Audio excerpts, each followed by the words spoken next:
She walked into that courtroom like she was walking into her own birthday party. That smile. God, that smile. 17 years old, chin up, eyes bright, convinced she'd be walking out those doors in hours. Sarah Grace Patrick had no idea that in the next 60 minutes, her entire world would collapse in front of cameras, in front of family, in front of everyone who thought they knew her. And if you think you can predict where this story goes, I promise you, you cannot. Because what happens when that smile finally breaks will haunt you long after this video ends. But before we get there, you need to understand what led to this moment, and I need you to do something for me right now. Pause. Take a breath. Because what I'm about to tell you involves a 5-year-old child who woke up one morning and found something no human being, let alone a child, should ever see. If you're still here, if you're ready to go deep into one of the most disturbing cases of 2025, then stay close. Hit that subscribe button right now because you're going to want to follow this to the very end. And drop a comment telling me where you're watching from. I want to know who's brave enough to stick with this story. February 20th, 2025, 7:15 in the morning. Tyus Road, Carrollton, Georgia. A little girl, just 5 years old, pads down the hallway in her pajamas. Maybe she's looking for breakfast. Maybe she had a bad dream. Maybe she just wants her mommy. She pushes open her parents' bedroom door, and what she sees in that room will follow her for the rest of her life. Her father, James Brock, 45 years old. Her mother, Kristen Brock, 41. Both of them sprawled across the bedroom floor. Blood. So much blood. Pooling around them, soaking into the carpet, staining everything. Lifeless. Gone. The screams that came out of that child echoed through the house, through the neighborhood, through every soul who would later hear about this case. Can you imagine? Can you even begin to imagine being 5 years old and seeing that? Take a second. Let that sink in. Because this little girl, we'll call her Jay, she didn't just lose her parents that morning. She lost her innocence. She lost her sense of safety. She lost the belief that the world is a place where mommies and daddies wake up in the morning. And then Sarah came running. 17-year-old Sarah, Grace Patrick, Kristen's daughter from a previous marriage. She rushed into the room, saw the carnage, and tried to calm Jay down. But how do you calm a child who's just witnessed death? How do you explain the unexplainable? Sarah made a decision. She called 911. Within minutes, Carrollton County Police descended on the scene. Patrol cars, crime scene units, investigators. Nearly half a dozen officers responding to what would become one of the most disturbing cases in Georgia's recent history. They found James and Kristen together in that bedroom. Multiple gunshot wounds. Blood everywhere. But here's what made every investigator's instinct scream. No sign of struggle. None. No forced entry. No broken windows. No kicked-in doors. No ransacked rooms. Just two people, shot dead in their sleep. One door had been left slightly ajar. That's it. That's the only thing out of place. This wasn't a robbery gone wrong. This wasn't a home invasion. This was something far more sinister. This was personal. Someone knew this family. Someone knew their routines. Someone knew when they slept, where they slept, how to move through that house in the dark. Someone with access. Someone close. The house was immediately cordoned off. Yellow crime scene tape wrapped around the property like a noose. Evidence preservation became critical because everyone involved knew what this looked like, an inside job. And if you're thinking what I think you're thinking, hold that thought. Because Sarah, in those first hours, seemed like a victim too. A traumatized teenager who'd just lost her mother and stepfather, who'd witnessed her little sister's breakdown, who'd made the call to police, who cooperated fully with investigators. She answered questions. She gave statements. She seemed genuinely shaken. But behind that shaken exterior, something else was happening. Something investigators wouldn't discover until they dug deeper into Sarah's digital footprint. The most pressing matter in those first hours wasn't who did this. It was where did the surviving children go? Sarah and her younger brother from Kristen's first marriage, little Jay from James's previous relationship. 3 kids, now orphaned, needing immediate placement. Caitlin O'Keefe stepped forward. She'd been friends with Sarah's biological father before he divorced Kristen years earlier. She knew the family. She offered to take the girls in. And within days, Sarah was settling into a new routine. She even went back to school. Teachers reported she seemed calm, composed, maybe too composed for someone who just lost both parents. But grief is complicated, right? Everyone processes trauma differently. Some people shut down.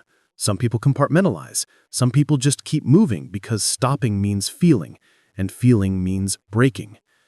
So nobody questioned it. Not yet.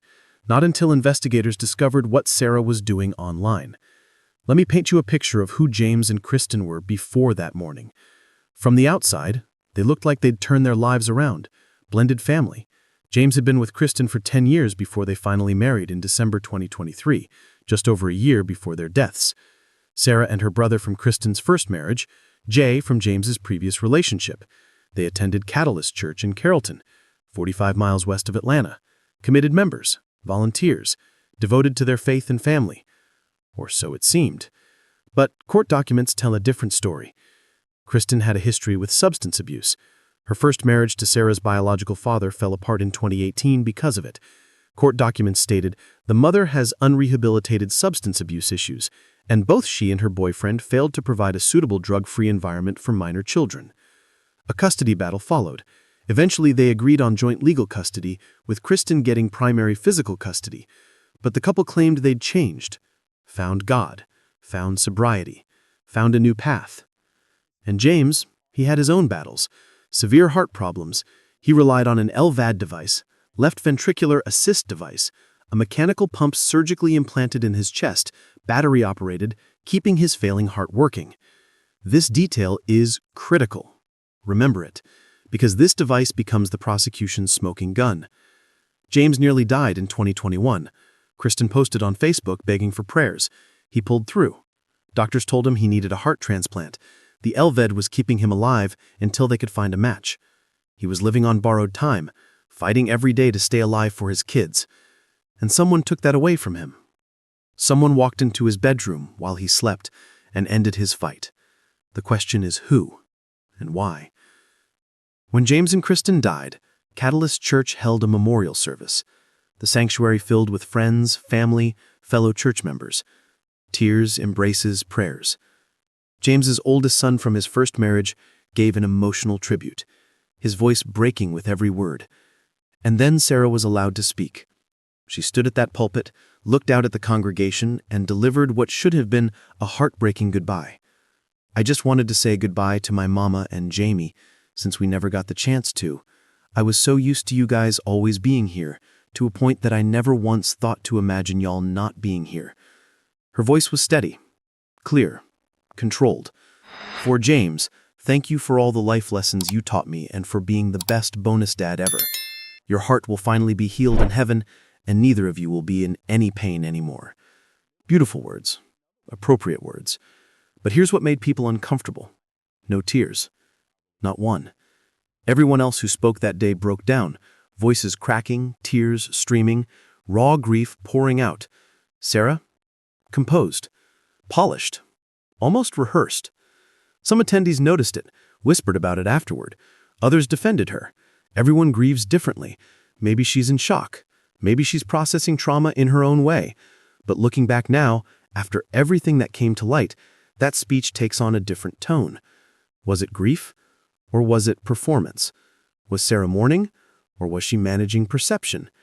If you're still watching, drop a like right now because what I'm about to tell you next is going to make your blood run cold, and I want to know you're really paying attention. Sarah had a TikTok account. Like most 17-year-olds, she scrolled for hours, watched videos, followed trends, created content. But Sarah had a particular interest: true crime. She consumed it obsessively, spent countless hours watching cases unfold, mysteries solved, killers caught, evidence analyzed. She knew the genre inside and out, the tropes, the patterns, the way investigators work, the way cases get solved, the way narratives form. She studied it like a subject in school. And after her parents died, Sarah started doing something that caught investigators' attention. Something so bizarre, so calculated, so disturbing, that it became central to the prosecution's case against her. She started messaging true crime influencers, multiple creators, dozens of messages, all with the same goal. She wanted them to cover her parents' murder case, the murders she was accused of committing. Let me say that again so it really lands. Sarah Grace Patrick reached out to true crime content creators and pitched her parents' murders like it was a story, like it was content, like it was entertainment. One creator received this message from Sarah. "Hey, I was wondering if you would be able to cover my parents' murder case. It's super interesting, and I think your audience would love it." Super interesting. Those were her words. Her parents, the people who raised her, who fed her, who put a roof over her head, shot dead in their bedroom, and she described it as super interesting. The creator was disturbed, deeply uncomfortable. This wasn't normal. This wasn't grief. This was someone managing their public image, someone controlling the narrative, someone who understood how these cases work, how public opinion forms, how stories spread. This wasn't grief. This was damage control. And it suggested something terrifying. Awareness. Understand. The courtroom was packed. Standing room only. Family on both sides. James' relatives, Kristen's relatives, Sarah's biological father and his supporters, reporters, observers, everyone waiting to see if this 17-year-old girl would walk free on bond while awaiting trial for murdering her parents. Sarah sat at the defense table, that same confident smile playing at the corners of her mouth. She whispered with her attorneys, straightened her clothes, looked back at friendly faces in the crowd. She genuinely believed she was going home that day. Her defense team had prepared well. Character witnesses lined up, testimonials ready, a strategy designed to paint Sarah as incapable of violence, incapable of murder. The defense called their first witness, Pastor Ben Bonner from Catalyst Church in Carrollton, Georgia. He'd known the family for over a year, watched them grow in faith, witnessed their transformation, and he believed in Sarah's innocence. To the Honorable Judge, my name is Ben Bonner, and I serve as lead pastor at Catalyst Church in Carrollton, Georgia. I'm speaking on behalf of Sarah Grace Patrick, a young woman who's been part of our church family for about a year now. His voice was steady, sincere. Sarah Grace first came to Catalyst around a year ago. From the beginning, she was eager to grow in her faith and get involved. She made a personal decision to be baptized not long after attending and has stayed consistently connected to the church ever since. She didn't just show up on Sundays. She came during the week as well, asked questions, served, invited others, including her boyfriend at the time, and clearly found a place where she felt at home. He painted a picture of a devoted young woman, someone seeking spiritual guidance, someone trying to be better. Throughout the past year and even through the challenges of this year, she has continued to attend services regularly. She and her family often traveled over an hour just to be with us. I've spoken and prayed with Sarah Grace many times throughout this season. Her commitment to staying grounded in her faith and connected to a healthy community has remained steady. She's even called from jail multiple times so I could pray with her. The judge listened intently, taking notes. Pastor Bonner continued.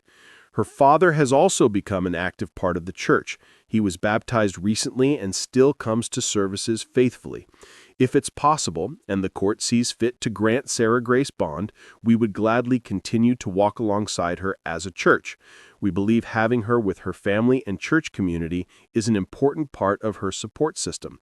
We're committed to loving her well, encouraging her, and helping her continue on a positive path. It was compelling testimony, the kind that makes you want to believe, the kind that plants doubt. Maybe we got this wrong. Maybe she really is just a good kid caught in terrible circumstances. Maybe there's been a mistake. But the prosecution hadn't played their cards yet, not even close. Next came Caitlin O'Keefe, the woman who took Sarah in after the tragedy, who saw her every day, who knew her routines, her habits, her behavior in the aftermath. The defense attorney asked, "Did you have any disciplinary problems or any type of issues with Sarah while she was at your house?" O'Keefe didn't hesitate. Not even one, honestly. Like, I've had some teenagers, one that gave me a hard time, and Sarah was a pleasure. She was easy. Her testimony seemed sincere, heartfelt. I've seen no indication that this girl could do what she's accused of. She's been nothing but kind and cooperative. She helps with dinner, plays with the younger kids, does her schoolwork. She seems like any other teenager going through a terrible tragedy.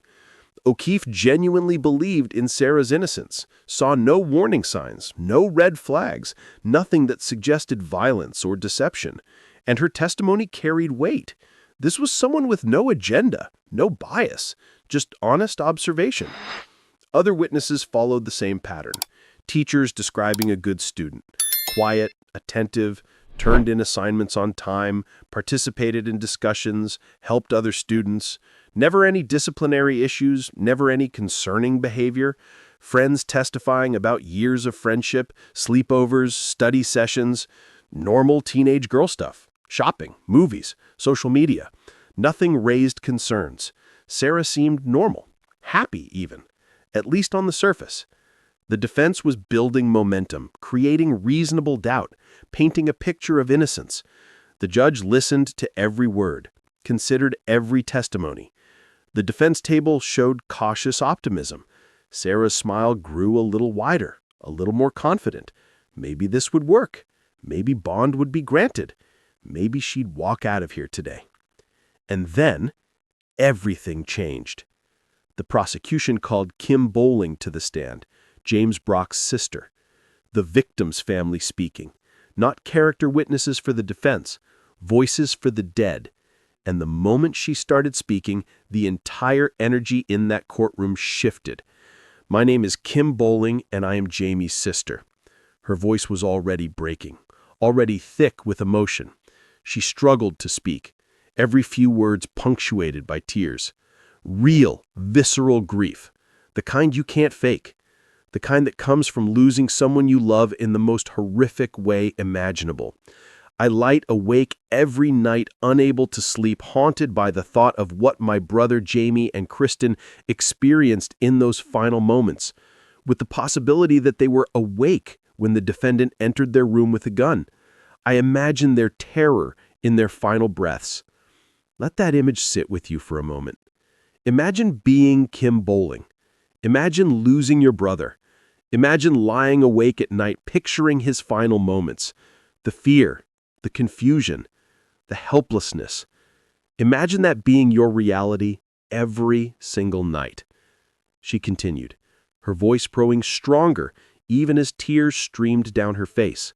She talked about James as a person, not just a victim, a brother who called her weakly, an uncle who spoiled his nieces and nephews, a man who fought so hard to stay alive despite his failing heart, who endured surgery after surgery, pain after pain, medical intervention after medical intervention, who wanted to live, who wanted to see his kids grow up, who wanted that heart transplant, who wanted more time. With all of this in mind, I am deeply concerned about Jay's safety should the defendant be released on bond. Her voice was firm now, resolute. No longer just grief. Now there was anger, righteous anger. "Please, for my brother, for Kristen, for those babies she left behind, for Jay who found them, who will carry that image forever, don't let her out." The courtroom was silent. Absolutely silent. You could hear people breathing. Some were crying. Others sat frozen. And Sarah's smile? Gone. Completely vanished. She stared down at the defense table, wouldn't make eye contact with anyone, wouldn't look at Kim Bowling, wouldn't acknowledge the pain she had caused. Kim Bowling's testimony destroyed the defense's carefully constructed narrative in minutes. This wasn't about church attendance or good grades or being polite to a temporary guardian. This was about two people brutally murdered, about children traumatized, about a family destroyed. But Kim Bowling wasn't the prosecution's only witness. There was someone else who needed to speak, someone whose voice was too young, too innocent, too heartbroken to testify in person. James Brock's 12-year-old son, too young to take the stand himself. His statement was written out, read aloud by family friend Kelly Brown.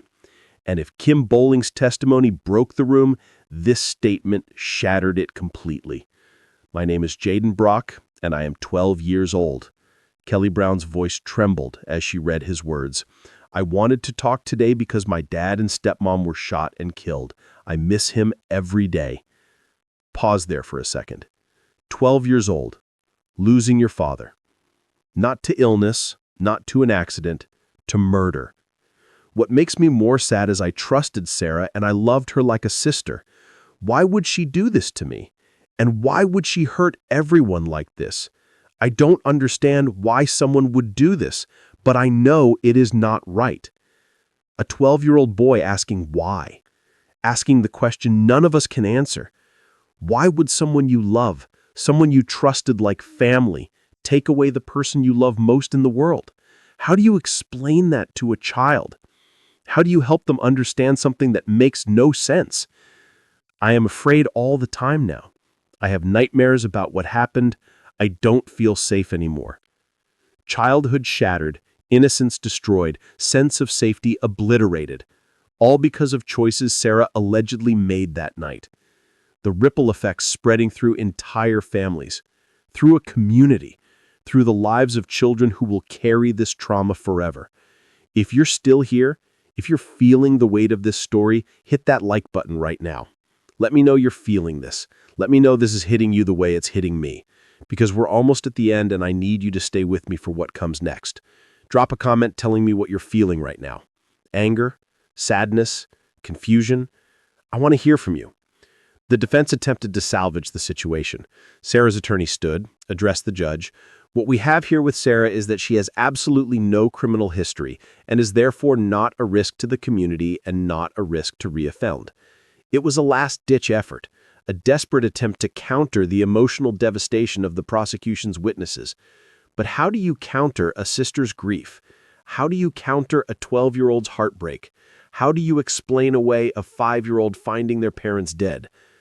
The judge had heard enough. He leaned back,